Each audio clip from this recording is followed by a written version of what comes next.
Hello दोस्तों, नमस्कार। Weekend के एनालिसिस में दोस्तों इस सेशन हम लोग करेंगे फेंडो डेटा के एनालिसिस, जिसमें हम आपको बताएंगे कि जो हमारे बड़े ट्रेडर होते हैं एफआई, डीआई, प्रो, ये किस साइट से जो है डेटा लेके गए हैं। इनकी हम पूरी जो डेटा है फेंडो वाली, स्पेशली इंडेक्स पे निफ्टी, बैंक निफ्टी की, इस डेटा को हम लोग यहाँ पे फाइंड आउट करके शेयर करते हैं और साथ में चार्ट के एनालिसिस करेंगे और उसके साथ में कंपाइल करेंगे डिजिटल ऑप्शन चैन को और उसके बाद हम मार्केट का एक व्यू निकालेंगे, अपना एक थीम निकालेंगे कि कल मार्केट में कैसे काम करना है। एंड आज हम लोगों ने वन लॉट जो है बीटीएसटी के तौर पे जो है इन्फोसिस का जो पुट कैरी किया है उसके ऊपर भी डिस्कस करेंगे, रिजल्ट के ऊपर। तो आइए शुरू करते हैं, सेशन को लास्ट तक देखिएगा। सबसे पहले दोस्तों हम लोग बात करेंगे यहाँ पे समरी की। तो समरी के ऊपर देखिए, जो हमारा क्लाइंट है वो इंडेक्स फ्यूचर में लॉन्ग किया है, कॉल में लॉन्ग किया, पुट में सेलिंग की, स्टॉक फ्यूचर में लॉन्ग किया, यानी कि इन्होंने basically mix to bullish position बनाई है क्योंकि काफी सारी पोजीशन इसमें से कटी हो गई। एफआई की बात करेंगे तो इंडेक्स फ्यूचर में लॉन्ग है, कॉल में सेलिंग, पुट में सेलिंग और स्टॉक फ्यूचर में लॉन्ग है। सो बेसिकली ये प्रॉफिट बुकिंग जो दिखाई दे रही है। प्रो की बात करेंगे तो इंडेक्स फ्यूचर पे लॉन्ग है, कॉल पे कुछ नहीं है, मतलब सेलिंग है, और इंडेक्स पुट पे लॉन्ग है और स्टॉक फ्यूचर पे शॉर्ट है। सो इन्होंने मिक्स टू बियरिश पोजीशन बनाई है। डीआई की बात करेंगे तो इंडेक्स फ्यूचर में शॉर्ट सेल, कॉल पे कुछ नहीं, पुट पे लॉन्ग है और स्टॉक फ्यूचर पे शॉर्ट सेल है। तो क्लाइंट यहाँ पे मिक्स टू बुलिश गया है, एफआई और प्रो मिक्स टू बियरिश गए हैं और उसी के हिसाब से आज सीपीआई के जो डेटा है वैसे की तरफ से डेटा भी वही डिकोड कर रहे हैं कि आपको जो है रेट कट इतना जल्दी नहीं मिलने वाला है, इसको उम्मीद मत कीजिएगा और कहीं ना कहीं ये मार्केट के लिए नेगेटिव है। अगर आप देखना चाहते हैं तो आप डाउ के जो फ्यूचर को देख सकते हैं, जो कि डे हाई से यानी कि 38,035 से जो है सीधे जो है 37,935 पे जो है ट्रेड कर रहा है।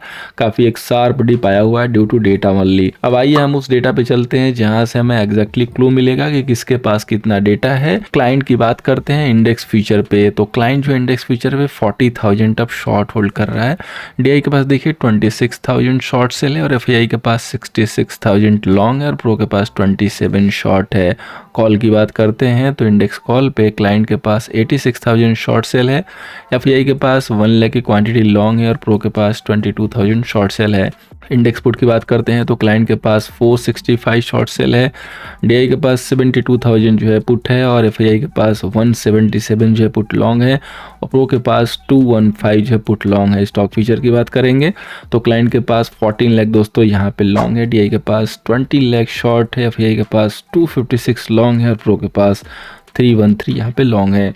तो दोस्तों डेटा जो कि आपने देख लिया है, अब हम इस डेटा को जो है यहाँ पे फाइनल जो है कंक्लूड करते हैं और ये जानते हैं कि एवरेज करने के बाद जो भी ट्रेडर हैं हमारे, वो पार्टिसिपेंट वाइज किस हिसाब से इनके पास पोजीशन होल्ड है। तो सबसे पहले हम लोग यहाँ पे क्लाइंट की बात करेंगे तो क्लाइंट के पास देखिए 40,000 इंडेक्स फ्यूचर शॉर्ट सेल है, इसके बाद 86,000 यहाँ पे इंडेक्स जो है कॉल सेल है और इसके बाद 465 जो है इनके पास पुट भी सेल है। सो टोटल इनका एमटीएम हो जाएगा दोस्तों तो 339 जो है लॉन्ग है, यानी कि 3,39,000 क्वांटिटी इनके पास एवरेज करने के बाद लॉन्ग आ रही है। एफआई की बात करेंगे तो एफआई के पास देखिए 66,000 इंडेक्स फ्यूचर जो है लॉन्ग है और 1 लाख के करीब जो है इनके पास कॉल भी लॉन्ग है और 177 के करीब इनके पास पुट भी लॉन्ग है। सो टोटल इनका एमटीएम हो जाएगा 1800 दोस्तों इनके पास सेल पोजीशन है, बहुत ही छोटी सी क्वांटिटी इनके पास सेल है। अब बात करेंगे दोस्तों प्रो की। प्रो की बात करते हैं तो 27 ओनली 27 इनके पास शॉर्ट है इंडेक्स फ्यूचर और इनके पास 22,000 जो है इनके पास कॉल जो है शॉर्ट है और 215 यानी कि 2,15,000 पुट जो है लॉन्ग है। सो टोटल इनका एमटीएम हो जाएगा 2,38,000। सो इनके पास बेसिकली 2,38,000 शॉर्ट सेल है। भले इनके पास छोटी सी क्वांटिटी है बट एमटीएम बेसिस पे ये अब सेल आ चुके हैं। प्रो काफ़ी अच्छी मात्रा में आज पुट जो है यहाँ पे ऐड ऑन किया है। सो इन्होंने बेसिकली जो है बेरिश पोजीशन बनाई है और क्लाइंट लॉन्ग पोजीशन बना के चल रहा है। जैसे यूएस के डेटा हैं उसको देख के तो थीम हमें यही दिख रही है कि हम इंडेक्स पे सेल ऑन राइज करके चलेंगे।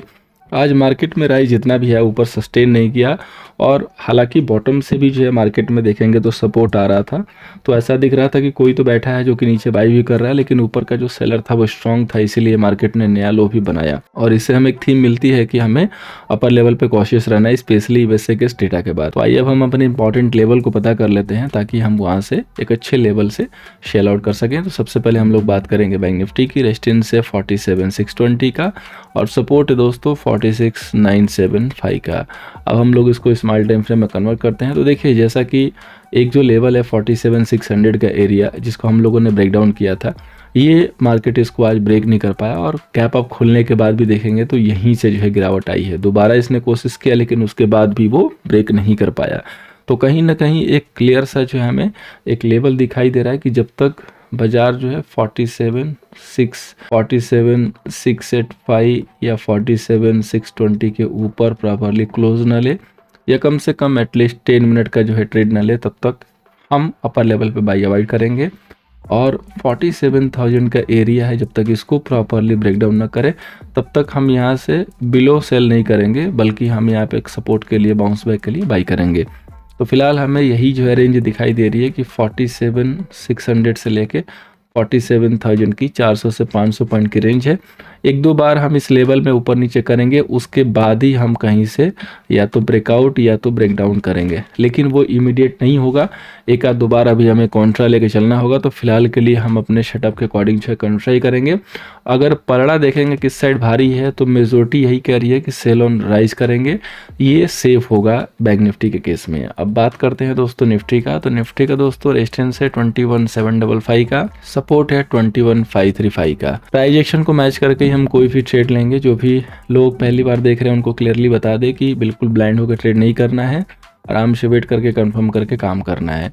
निफ्टी के केस में देखिए जो इम्पॉर्टेंट एरिया है अभी के लिए, फ़िलहाल के लिए बड़ा रेजिस्टेंस वो 21,750 है। तो अगर इस साइड में आपको मार्केट जाता हुआ दिखाई दे और उसको होल्ड ना करे तो यहाँ पे एक्सेल के लिए अच्छी अपॉर्चुनिटी रहेगी। और लोअर लेवल पे मार्केट जो है 21,585 का एरिया होल्ड कर सकता है। अगर ये एरिया प्रॉपर ब्रेक करता है तो हम यहाँ से 21,500 के लिए पहला जो टारगेट होगा जिसके लिए सेल करेंगे। और 500 के नीचे अगर क्लोजिंग आती है और अगले दिन भी ओपनिंग उसके नीचे आती है और एनी हाउ 21,465 जो है आपका होल्ड हो जाता है नीचे, तो यहाँ से हम सेल करेंगे। और आप सभी लोगों को मैंने ऑलरेडी बता रखा है कि हमारा जो टारगेट है यहाँ से लॉन्ग टर्म में जो है 1000 पॉइंट का जो है गिरावट के लिए रहेगा। उसके बाद हम लोग सेल ऑन राइज करेंगे जब तक कि मार्केट 620 के ऊपर रिबाउंड करके क्लोज ना करे। क्योंकि 500 ब्रेक होने के बाद ऐसा नहीं कि हम लोग सब कुछ बेच बाज के बिल्कुल बैठ जाएंगे कि नहीं अब तो 1000 आएगा ही आएगा, 1000 गिरेगा ही गिरेगा। हमारे कुछ एसएल होते हैं, कुछ प्राइस एक्शन का रूल होता है, उसको भी फॉलो करेंगे। क्योंकि आपको यहाँ पे फ्लैक्सिबल होना पड़ेगा। आप यहाँ पे रिजिड होकर नहीं काम कर सकते कि नहीं मैंने सेल कर दिया है तो 1000 पॉइंट या 500 पॉइंट लेके ही जाऊँगा। क्योंकि मार्केट है क्या पता नीचे जाके फिर रिवर्स मार दे, तो हमारा एक स्टॉप लॉस होगा। अगर रिवर्स मारेगा तो हम अपने पोजीशन को क्लोज करेंगे एंड अकॉर्डिंग टू मार्केट फिर से काम करेंगे। लेकिन इतना क्लियर है कि जो लेवल हमने आज निकाले हैं वो परफेक्टली वर्क कर रहा है और आगे भी आपको वर्क करके दिखाई देगा। अब हम बात करेंगे दोस्तों फाइनेंस निफ्टी की। तो फाइनेंस निफ्टी का रेजिस्टेंस है 21,375 का, सपोर्ट है दोस्तों 21,750 का। इसका भी एक रेंज में जो है सेशन चल रहा है। जिस दिन ये रेंज टूटेगी उसी दिन हमें अच्छी मूव जो है दिखाई देगी। कोशिश ये करना है कि उस दिन आपको अपोजिट साइड नहीं ट्रैप होना है, सो आराम से सेफ्टी के साथ ट्रेड कीजिए। देखिए लोअर लेवल के लिए 21,065 तक जो है इसके सपोर्ट है और अपर लेवल के जो रेजिस्टेंस है 21,420 जहाँ से आज गिरावट हुई है। सो कल के लिए जो लेवल होगा वो होगा 21,300 से 325 का एरिया। अगर यहाँ पे जाता है और सस्टेन नहीं होता है तो यहाँ पे हम सेल करेंगे। कहीं नहीं जाता है, यहीं से अगर होल्ड आउट करके और यहीं से अगर गिरता है 21,200 के नीचे तो यहाँ से भी हम सेल इनिशिएट कर लेंगे। दोनों ही फाइनेंस में, फाइनेंस निफ्टी हो चाहे बैंक निफ्टी हो, बाई अवॉइड करेंगे। अगर कोई सेटअप दिखता है बाई के लिए तो वो निफ्टी होगा, निफ्टी में ही बाई करेंगे। दोनों फाइनेंस निफ्टी है, यानी कि जो फाइनेंस का सेक्टर है हम उसको फिलहाल के लिए अवॉइड कर रहे हैं लॉन्ग के लिए, कि जब तक कि जो भी लॉन्ग्स बने हैं प्रीवियसली एक दो बार के, इनकेस आप फाइनेंस निफ्टी 21,600 का लेवल प्रॉपरली क्लोजिंग बेसिस पे होल्ड ना हो तब तक हम यहाँ से लॉन्ग इनिशिएट नहीं करेंगे।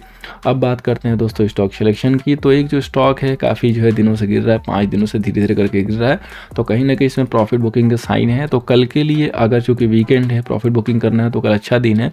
5030 के नीचे प्रॉपर्ली सस्टेन होगा तो 5045 के सेल से सेल कर सकते हैं। बहुत ही छोटे से सेल डाल के हम यहाँ पे सेल कोशिश करेंगे। टारगेट 40 से 50 एंड प्लस पॉइंट के जो लेके चलेंगे। अब हम चलते हैं अपने डिजिटल ऑप्शन चेन पे और उसके बाद कवर करेंगे इन्फोसिस के पुट ऑप्शन को। सो दोस्तों चलते हैं बैंक निफ्टी के ऑप्शन चेन पे और देखते हैं कि क्या एक्टिविटी हुई है। तो यहाँ पे देखिए आईटीएम से देखना शुरू कीजिए। मेजोरिटी आपको यही दिखाई देगा कि कॉल राइटिंग यहाँ पे ज़्यादा हुई है। कॉल बाइंग बहुत ही रैंडम है, लेकिन जो शॉर्ट थे वो कवर हुए हैं कुछ, लेकिन राइटिंग जो है अच्छी खासी हुई है। और ओटीएम के पुट पे तो राइटिंग है जो कि प्रीमियम को एडजस्ट करने के लिए होगी या तो प्रीमियम को खाने के लिए। अब हम थोड़ा सा और आईटीएम की तरफ मूव करते हैं तो हर एक स्ट्राइक पे आपको लाइन से जो है सेलिंग दिखाई दे रही है। 46,300 से चेक करना शुरू कीजिए, 4800 तक आपको सिर्फ और सिर्फ कॉल की राइटिंग दिखाई दे रही है। और मेजोर जो प्रीमियम राइज हुआ है चेंज इन वाई में, मतलब डाउन हुआ है, और वाई राइज हुआ है वो 47,500 पे, यानी कि 500 पे जो है सेलिंग दबा हुई है क्योंकि 500 टूटा है, इसलिए वहाँ पे सेलर काफ़ी एक्टिव हुए हैं। अब अगर हम बात करेंगे पुट साइड से आईटीएम पे, तो देखिए पुट में भी राइटिंग है आईटीएम पे, यानी कि पुट सेलर भी अभी बैठा हुआ है, यानी कि वो कहीं ना कहीं लग रहा है कि स्टक हो रहा है, और या तो कॉल राइटर स्टक है। ओटीएम पे देखेंगे तो पुट राइटिंग की तरह कॉल राइटिंग भी है, और यहाँ पे भी पुट राइटिंग है। रैंडम एक दो पे पुट बाइंग है, जो कि इसको आप बिल्कुल जस्टिफाई नहीं कर सकते, कहीं कहीं बाइंग है, हालांकि राइटिंग जो है ज़्यादा है। बाइंग एक दो पे हुई है, लेकिन राइटिंग कॉल साइड में ज़्यादा हुई है। सो कहीं ना कहीं मार्केट में प्रीमियम खाने का जो प्लान है। टोटल वाई देखेंगे तो 20 लाख के करीब कॉल साइड है एंड 16 लाख के करीब पुट साइड है। सो डेटा हमें ये एडवाइस कर रहा है, ये सजेस्ट कर रहा है कि अगर सेम डेटा इसी हिसाब से फॉर्म होता है और प्राइस एक्शन डाउन साइड आता है तो हमें सेल करने में कोई दिक्कत नहीं है, क्योंकि 500 के लेवल क्लोजिंग बेसिस पे टूट चुके हैं। लेकिन एक चीज़ हम क्लियर रखेंगे कि हम प्राइस एक्शन को फॉलो करेंगे। टोटल वाई बेसिस पे कॉल सेलर अभी ज़्यादा दिख रहे हैं। सो बैंक निफ्टी का जो डेटा है वो नेगेटिव आया हुआ है। अब बात करते हैं दोस्तों निफ्टी के डेटा की, तो यहाँ पे देखिए कॉल बाइंग है, आईटीएम पे देखेंगे तो ज़्यादा कॉल बाइंग है, राइटिंग कम है, और पुट की राइटिंग ओटीएम पे ज़्यादा है। इसलिए मैंने सिर्फ और सिर्फ निफ्टी को रखा है बाई के लिए, कि अगर कहीं से कोई हिंट मिलता है तो हम निफ्टी में बाई करेंगे। हालांकि यहाँ पे ऐसा नहीं कि राइटिंग नहीं हुई, यहाँ पे भी आईटीएम पे दबा के राइटिंग हुई है, लाइन से राइटिंग हुई है, पुट की राइटिंग भी है, और यहाँ पे कॉल की राइटिंग भी है, दोनों साइड से राइटिंग है। यहाँ पे देखिए कॉल पे ज़्यादा राइटिंग है, सेम उसी तरीके से बैंक निफ्टी की तरह, लेकिन इसमें पुट बाइंग भी दिखाई दे रही है। लेकिन फिर भी डेटा के बेस पे देखेंगे तो इसलिए स्ट्रॉन्ग दिख रहा है क्योंकि रिलायंस का जो है सपोर्ट है। अदरवाइज निफ्टी भी गिरने में देर नहीं लगाएगी, क्योंकि यहाँ भी पोजीशन जो बन रही है फिलहाल आज जो नई निकल के आई है उसमें तो ज़्यादा बेरिश पोजीशन दिखाई दे रही है। टोटल जो कॉल सेलर है 9 लाख के करीब है और put seller 770। So compare to bank Nifty little bit data है सेलर के फेवर में। बहुत कह सकते हैं कि अभी सेलर जो इतना स्ट्रॉन्ग नहीं है, क्योंकि कॉल सेलर और पुट सेलर का जो डिफरेंस देखेंगे तो आपको दिखाई देगा कि मात्र 1,30,000 का है। और ये जो 1,30,000 का जो डिफरेंस है ये कभी भी चेंज हो सकता है, क्योंकि इसमें बहुत सारी सेलिंग जो ओटीएम की हुई है। सो ओटीएम की कॉल और पुट सेल कर दिया जाए दोनों को तो उसका कोई भी रिलेवेंस नहीं है, कोई भी जो है उसका आउटकम नहीं आता है। इसलिए प्राइस एक्शन को मैच करना बहुत ज़रूरी है। लेकिन बैंक निफ्टी का जो डेटा है वो क्लियर इंडिकेट कर रहा है कि अगर आपको कहीं से भी वीकनेस दिखाई देती है तो select bank Nifty for selling, और अगर कहीं से स्ट्रॉन्गनेस दिखाई देती है तो सेलेक्ट निफ्टी फॉर बाइंग। यहाँ पे हम चूजी बनेंगे, स्पेसिफिक रहेंगे, अपने प्रिंसिपल के साथ काम करेंगे तो कहीं कोई दिक्कत नहीं आएगी। तो दोस्तों अब हम बात करते हैं इन्फोसिस की, जिसकी हम लोगों ने 1 लॉट जो है पुट ऑप्शन कैरी की हुई है। मैंने ट्विटर पे एक मैसेज दिया था तो देखा था किसी का मैसेज था कि मैं नर्वस हो रहा हूँ। तो दोस्त ऐसे लोगों की जानकारी के लिए बताना चाहूँगा कि अगर 5-10 हज़ार लेके ऑप्शन में ट्रेडिंग कर रहे हो तो भाई मत करो वो ट्रेडिंग, क्योंकि 5-10 हज़ार से लेके और जो ट्रेड कर रहा है ना उसी के लिए नर्वसनेस है। क्योंकि मैंने क्लियरली बोला था कि एक ही लॉट लेंगे। एक लॉट लेने में टोटल जो हमारा खर्चा है कितना आया, 8,000 का। रिजल्ट है, रिजल्ट में कुछ भी हो सकता है। अभी एडीआर जो 1.70 अब दिखा रहा है, हो सकता है कि वो नाइट में फिर शटर हो डाउन साइड, क्योंकि रिजल्ट जो आया है उसमें दिखाई दे रहा है कि प्रॉफिट जो है डाउन हुए हैं। हालांकि एक दो इन्होंने नई जो है अनाउंसमेंट कर दी है, इसकी वजह से थोड़ी पॉजिटिवनेस वहाँ पे दिख सकती है, जैसा कि उन्होंने एक किसी कंपनी का अधिग्रहण किया है इन चीज़ों को लेकर, और डील के बेस पे लोग ठीक है। अदरवाइज जो मेन जो डेटा देखेंगे कि लास्ट ईयर का कैसा था, तो लास्ट ईयर से अगर आप कंपेयर करते हैं तो डेटा आपको अच्छा नहीं दिखाई देगा, और जो प्रोजेक्शन था उसके हिसाब से हमने पुट ऑप्शन प्लान किया था। अब बात करते हैं अगले प्लानिंग की। खैर ऐसे जो नर्वस लोग हैं उनको हमने आइडिया दे दिया, उनको यही करना चाहिए। अगर आपके पास लिमिटेड कैपिटल है, go for investment, don't go for option buying. और 10,000 लेके ऑप्शन बाइंग नहीं होती है, ठीक है। 10,000 लेके आप 1 लाख रुपये बनाने के लिए चलते हैं और वो 10,000 रुपये जीरो हो जाते हैं, क्योंकि आपके पास जगह नहीं रहेगी तो आप रिकवरी भी नहीं कर पाओगे। एक लॉट इसलिए दिया क्योंकि कल अगर गलत हम बैठते हैं, हमारी पोजीशन अपोजिट जाती है, तो सिंपल सा मीनिंग हमें क्या करना है कि उस पोजीशन को कवर अप करके 2 लॉट को जो है लॉन्ग साइड जो ओपन कर लेना है, और आप अपने लॉसेस को रिकवर करके शांति से बैठ जाना है, नया ट्रेड करना है। सिंपल ऑप्शन है, चल जाएगा। हाँ, अगर बहुत ज़्यादा गैप अप हुआ तो प्रॉफिट बुकिंग आएगी। सो फिर अपने पुट को थोड़ा होल्ड कर लीजिए और प्रीमियम बढ़ने के बाद जो भी लॉसेस हो रहा है उनको लेकर निकल जाइए। ज़्यादा होगा तो 40 से 45% का लॉस होगा, यानी कि आपने अगर 8,000 रुपये लगाए हैं तो 4,000 रुपये के लॉस होंगे। और अगर आप ऑप्शन ट्रेडिंग में 4 से 5,000 का लॉस अफोर्ड नहीं कर सकते हैं, सो आई थिंक कि आपको सोचने की जरूरत है कि आप ऑप्शन ट्रेडिंग क्यों कर रहे हो। सो उम्मीद करूंगा कि इस कवरअप से आपको हेल्प होगा। दोस्तों पहली बार आए थे, लाइक एंड शेयर कीजिएगा। टेलीग्राम को नहीं ज्वाइन किया है, @nifty ID है, लाइव अपडेट के लिए, लाइव फ्री कॉल के लिए जरूर ज्वाइन कीजिए। Thank you so much for watching. मिलते हैं दोस्तों नेक्स्ट सेशन में।